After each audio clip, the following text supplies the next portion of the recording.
왜라는 질문의 힘. 이제 앞에서 던졌던 끔찍한 문제로 들어갈 때다. 벌어지는 신장들. 이 문제를 어떻게 해결할 것인가?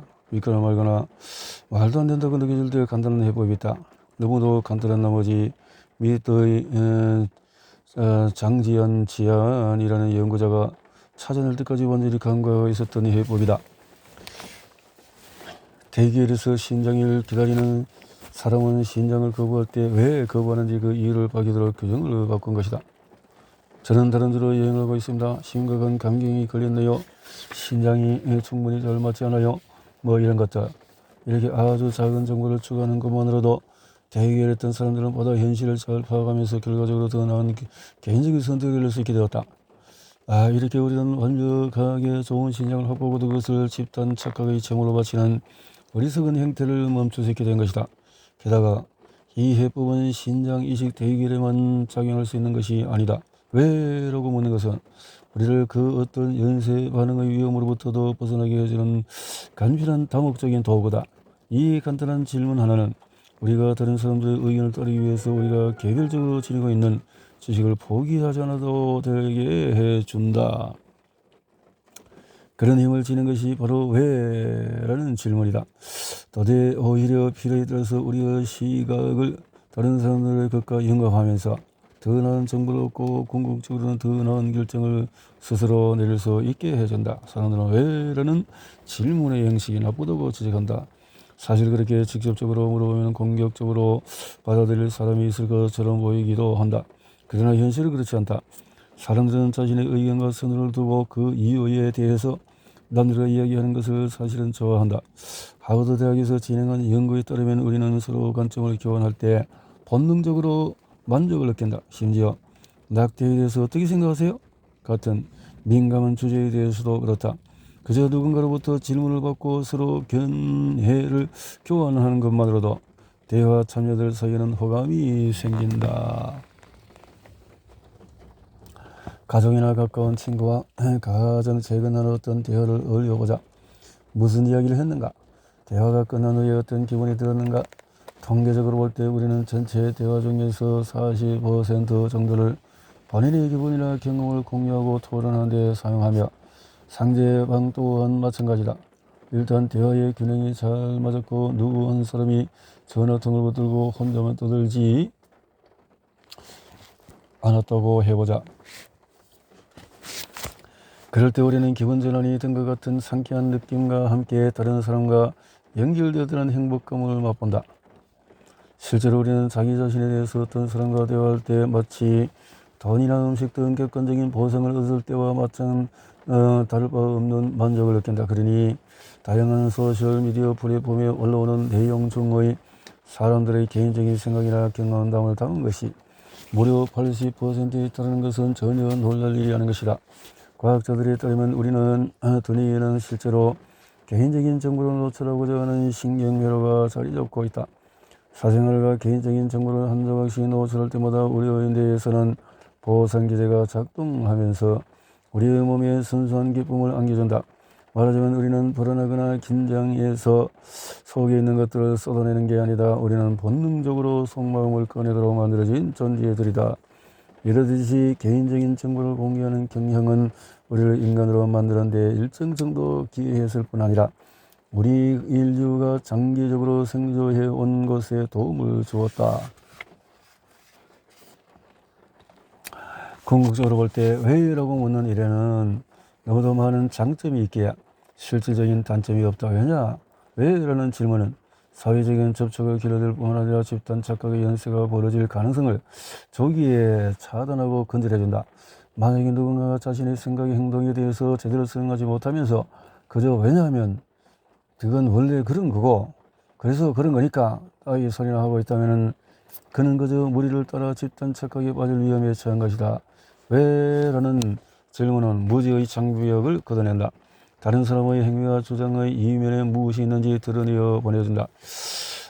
우리는 그저 즉각적인 많은 경우에 잘못된 전제의 기반을 두고 판단을 내리며 그 결과 연쇄작용을 만들어내곤 한다. 왜? 라는 간단한 질문 하나가 그런 과정을 효과적으로 차단해 줄 수 있다. 다른 사람들의 선택의 바탕에 깔린 이유를 드러내고 설명하면서 우리는 그 사람들의 행동을 정당화하는 것이 무엇인지, 그것이 우리 스스로의 가치관과 남의 우선순위에 부합하는지, 더 나아가서 내가 그 사람의 입장이라면 같은 방식으로 행동할지 등에 대해서도 따져볼 수 있게 되는 것이다. 우리는 다른 사람들을 관찰하고 그들에게 귀를 기울임으로써 보다 정확한 판단을 할 수 있으며 그래야만 한다. 우리는 우리 스스로의 판단을 내던진 채 맹목적으로 다른 이들을 추종하고 본 악마의 유혹을 떨쳐내기 위해서 노력해야 한다. 그런 유혹은 때로는 군중의 함성으로 들릴 수도 있고 아니면 권위자의 목소리를 통해서 들려올 때도 있을 것이다. 물론 말처럼 쉬운 것이 아니겠지만 우리 스스로 생각하는 것은 나와 너의 개인적인 판단을 지키기 위해서만 필요한 것이 아니다. 우리 사회 전체의 생존과 건강을 위해서도 필수불가결한 것이다. 필수불가결한 것이다. 소속감을 위한 거짓말 2장에서 개인은 부족에게 짓눌리지 않기 위해서 언제나 은근히 힘을 써야만 한다. 프리드리 니체. 소속감을 위한 거짓말. 가이아나의 전수다운 가장 가까운 할즈로에서 지저분한 비포장도를 타고 8km는 더 달려가는 남아메리카 정글 깊숙한 곳에 인민사원이 세워져 있다. 인종차별에 맞서서 소련식 공산주의를 추구한다는 원칙에 따라서 세워진 정착지 인민사원의 1천여 명 거점이란 대체로 노동계급의 흑인, 그 중에서도 다수는 여성들이었다. 그들은 진 존스라는 이름의 카리스마적인 지도자를 추종하고 있었다. 인민사원의 한복판에 금속 재질로 지붕을 덮은 널찍한 건물이 자고 있었는데 그것에는 아이들은 학교에 다니고 서로 모여서 공동체 활동을 했다. 멀지 않은 곳에서 과일나무가 자라고 있었고 신경 걷고서 농장도 농서서 쓰는 제재소 또 1만여 건의 장소를 갖춘 도서관, 모기장을 완비한 타가소, 그것에 인민사원 공동체와 공산주의적인 이성을 쫓기 위해서 자신의 직업과 개인 소유물을 포기하는 상태였다. 인민사원의 구성원들은 존스타운을 유토피아라고 믿었다. 아마 여러분들은 다음에 펼쳐질 이야기가 뭔지 알고 있을 것이다. 1978년 11월 캘리포니아 하원의원 레오 레이언은 인민사원의 성적 학대와 고문 등이 벌어지고 있다는 소문의 진위를 확인하기 위해 그곳에 방문했다. 편집증적인 예언자 존스는 추종자들을 행위해서 레이언과 그의 일행이 존스타운의 폭력을 불러오고 이것을 황폐할 수 있다고 말했다. 라이언이 존스타운을 떠날 때 공동체에서 잇따른 몇 명이 그와 함께 길을 나섰다. 하지만 라이언 무리는 활주로에 도착하기도 전에 존스가 보낸 부하들에게 살해당했다. 합숙소로 돌아온 존스는 추종자들에게 살리를 알리고 그로 인해서 곧장 역풍이 불 것이라며 경고했다. 인민사원의 구성원들은 큰 처벌을 받을 것이며 아이들과 노인들은 고문당할 수 있다고 공포심을 심어주었다. 또 인민사원 구성원들은 하얀 밤이라는 의식을 통해서 집단 자살을 연습해왔다. 존스는 집단 자살만이 자존과 명예를 지키며 죽을 수 있는 방법이라고, 그래야만 파시즘과 인종차별로부터 스스로를 지킬 수 있다고 주장했다. 하지만 구성원 중에서 이런 존스의 주장에 동의하지 않는 몇몇 사람이 있었다. 그 중에서 가장 주목할 만한 사람은 크리스틴 밀러로서, 밀러는 자리에서 일어나 존스를 향해서 질문을 했다. 러시아로 탈출하는 것은 너무 늦은 건가요? 인민사원의 연장자 멤버 중에서 하나 있던 밀러는 존스타운에 오기 전에 다양한 자선사업에 관대하게 재산을 내놓았던 사람이었다. 밀러가 존스에게 이의를 제기한 것은 처음이 아니었지만 이번이 가장 중요하다는 것은 분명히 보였다. 밀러는 그날 죽고 싶지 않았다. 그런 라이언을 따라서 인민사원을 떠나는 사람은 극소수이며 남은 구성원들끼리 잘 살면 되지 않겠느냐고 주장했다. 심지어 밀러는 존스의 설교를 인용하기도 했다. 살아있는 한 희망은 있습니다. 밀러는 존스를 통해서 가장 바람직한 삶을 살 수 있을 거라는 믿음을 가지고 존스타운에 들어갔던 사람들 중에 하나였다. 그런 그가 존스타운 공동체의 어른과 아이들에게 호소하는 메시지를 던지고 있었다.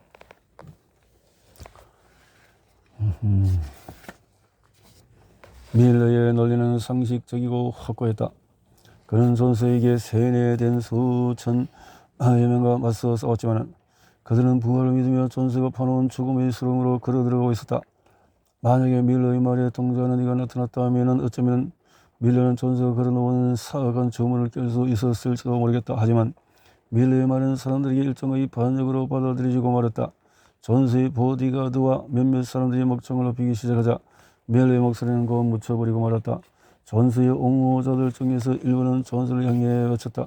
만약에 지금 우리의 목숨을 달라고 하신다면 우리는 준비가 되었습니다. 잠시 후 전서는 역풍을 가져오라고 지시했다. 덕국머리는 쌓인 화물이 첨가된 후르츠 펀치가 한 통 가득 등장했다. 전서는 추종자들에게 용기 있는 죽음을 맞이하라고 종용했다. 아이들이 가장 먼저 덕국물을 마신 후에 고통스러운 신음소리가 음악과 환호와 박수 소리가 뒤섞였다.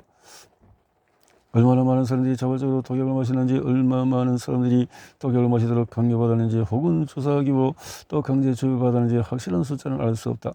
다만 그날 사망자가 900명이 넘는다는 것이, 그리고 앞자리에 있던 밀레가 최초로 죽음을 맞이한 이들 중에 하나일 것이라는 추정만이 가능할 뿐이다. 그래서 밀레는 자신과 타인을 구하고자 했다. 하지만은 결국 그는 인간 본성의 바닥에 깔린 두 가지 요소 앞에 무릎을 꿇고 말았다. 귀속 집단이 받아들이고 싶다는 욕구와 귀속 집단으로부터 배척될까 하는 두려움 때문이었다. 우리 인간은 사회적인 동물이기에 타인과의 연결을 즐겁게 받아들인다. 가족 후에 있을 때나 이웃들 사이에서나 온라인 그룹을 만들 때, 또 직장에서 동료들과 함께 할 때나 모두 마찬가지다. 하지만 집단 착각이라는 문제를 놓고 보자면 모두 집단이 동일한 것은 아니다. 우리는 친밀감을 깊게 느끼는 사람들에게 가장 큰 신경을 쓴다. 기속 집단의 칭찬이나 비난이 가장 큰 관건인 것이다. 우리가 나의 부족이라고 느끼는 집단은 우리의 종교, 정치, 국적, 혈연관계 등을 공유하는 관계일 것이다. 혹은 학교나 직장에서 만나는 사람들일 수도 있다. 가장 좋아하는 뮤지션이나 스포츠팀의 팬클럽일 수도 있고 페이스북 그룹을 통해서 이루어진 관계일 수도 있다. 이와 같은 기속 집단에 확실히 속해 있다고 느낄 때 우리는 더 행복하고 안전하며 이 세상에서 자신이 있을 곳이 어디인지 확실히 알고 있다는 기분을 느낄 수 있다. 우리는 가장 가까운 집단과의 결속을 다지기 위해서 지속적으로 어떤 행동들을 하고 있다. 오늘은 무슨 옷을 입을지 고르는 것부터 시작해서 우리의 모든 대외적인 행동은 우리가 속한 다양한 집단과의 관계를 드러내어 보내준다. 우리는 본능적으로 각 집단의 규범을 따라 녹아갈 수 있다. 어떤 장소에서 혼자만 어색하고 동떨어진 사람으로 보이는 대신에 사회적인 환경에 맞춰서 우리의 겉모습과 행동을 조율하는 것이 얼마나 중요한 일인지 잘 이해하고 있기 때문이다. 그렇게 주변에 스스로를 맞춰갈 때마다 우리는 스스로에 대한 인식을 새롭게 형성한다. 해당 집단에서 이상적으로 여기고 있다고 우리가 생각하는 그 지점에 우리 자신을 맞춰 나가는 것이다. 이런 식으로 우리는 만족감과 안정감을 긁어모은다. 소속 집단과 심리적인 정서적인 일체감을 느끼고 싶은 우리의 깊은 욕망으로부터 비롯하는 현상이다. 그러니 그 일체감이 깨지는 소리가 들려오기만 해도 우리의 마음속에 의심이 시작이 되고 착각이 싹 트는 것은 놀랄 일이 아니다. 거절당할까봐 두려워하는 것이 나 혼자만일 거라고 걱정하기 시작하며 스스로에 대해서 두 번, 세 번 생각하다가 다른 사람들의 행동과 방향을 엉뚱하게 이해해버린다. 그런 공포로 인해서 우리는 소름 끼칠 정도로 선없는 존재가 되어버리고 만다. 그렇게 부족주의적인 그들의 사고방식이 지배하게 되면서 우리는 집단의 이름으로 그 전까지 상상하기 힘들었던 짓을 저지르곤 하는 것이다.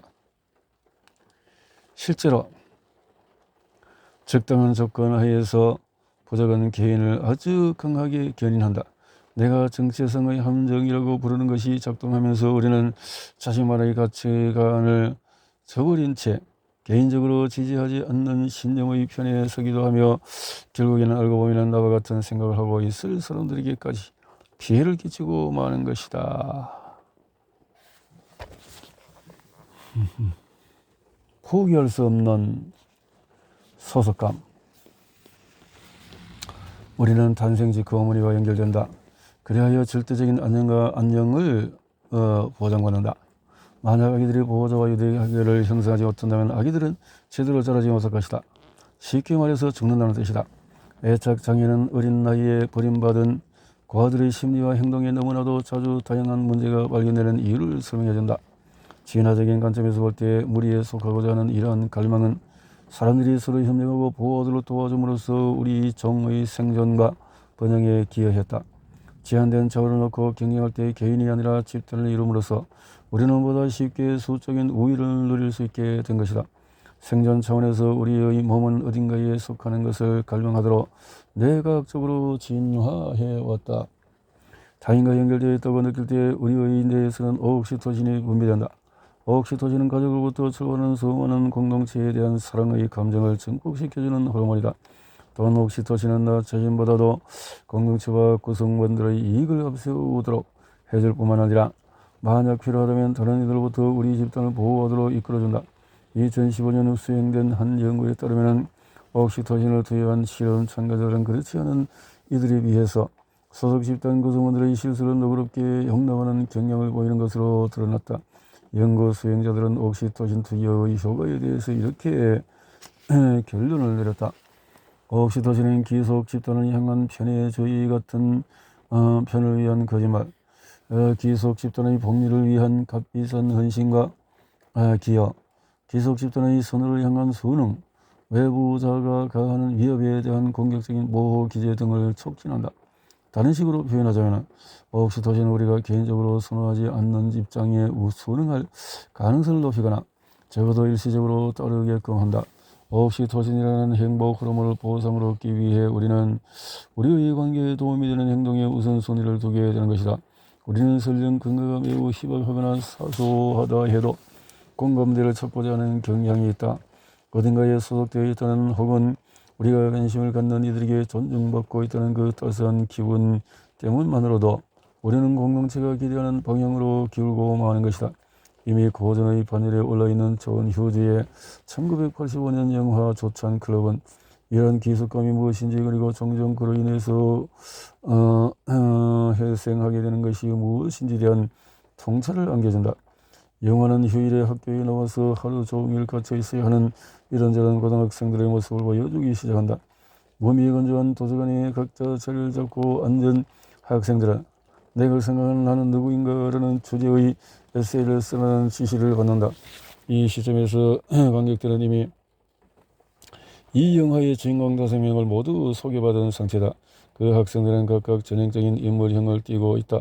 모범생, 운동선수, 사고뭉치, 공주, 범죄자. 하지만 영화가 진행되면서 코믹한 상황 속에 종종 어두운 이야기가 섞이도록 하며 이 학생들은 그들을 규정짓고 있는 전형성을 어느 정도 벗어던지게 된다.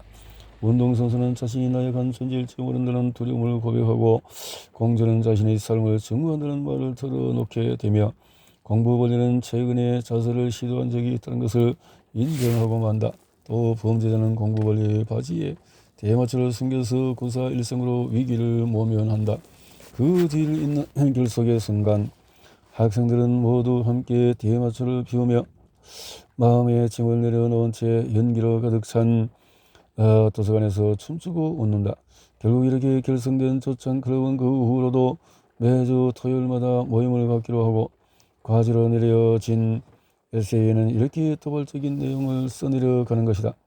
우리는 우리가 누구인지 써내라는 이런 에세이를 시키는 당신들이 미치다고 생각합니다. 무슨 상관이에요? 당신들을 그려 당신들이 보고 싶은 대로 가장 단순하고 편리한 규정에 맞춰서 우리를 보고 있을 뿐입니다. 미국의 풍토적인 풍토 속에서 문화적인 풍토 속에서 젊은이들은 스스로를 찾으라는 조언을 받곤 한다. 그리하여 자신의 잠재력을 극대화하고 사회에 독창적인 기여를 하는 것이다. 개인적 욕망, 자신감, 독립심 등은 성공과 개인적인 행복의 필수적인 요소로 여겨진다. 하지만 조찬 클럽은 보다 깊숙한 곳까지 풍자의 칼날을 들이댄다. 우리의 정체성에 대한 인간 본성 전반에 대한 아픈 진실을 드러내는 것이다.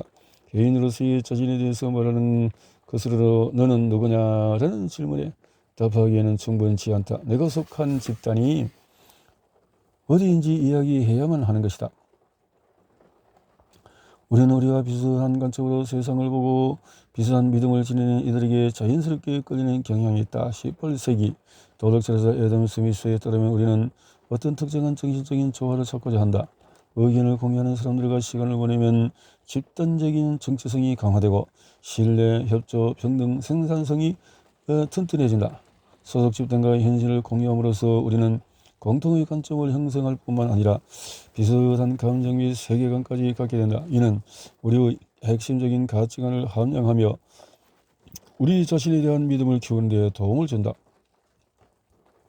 또한 우리의 삶에 의미가 부여되며 자기 존재감을 얻게 되는 것이다. 게다가 우리의 행동과 상호작용이 우리가 속한 부족의 공통적인 경험을 확인시켜 주기에 우리의 뇌는 갈망하는 행복 호르몬의 분비로 보상을 얻게 된다.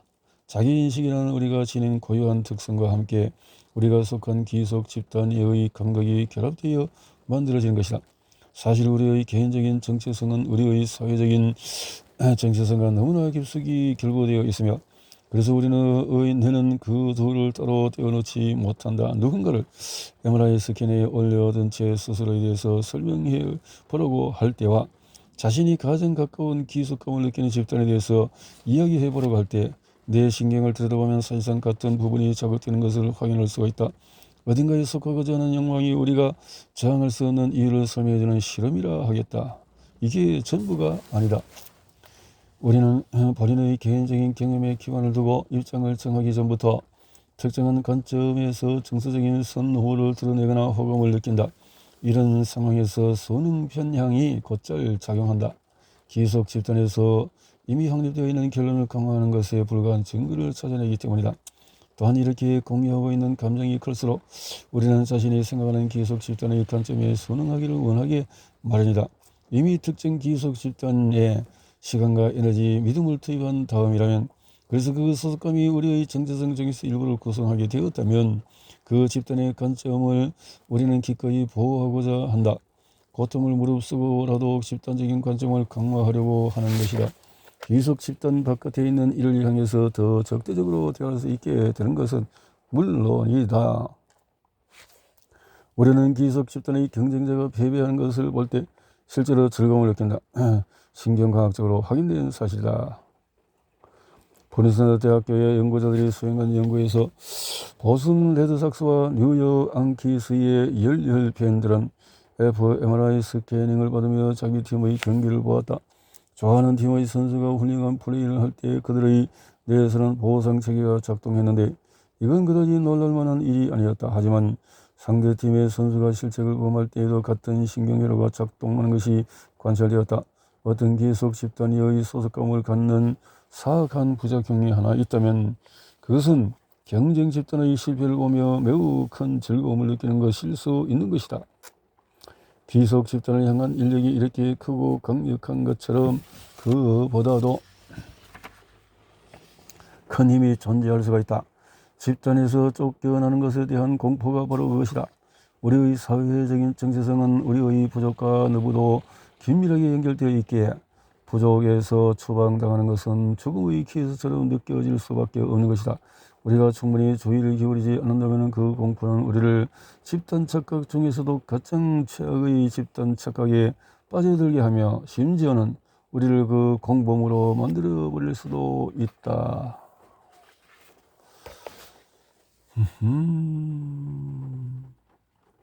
예.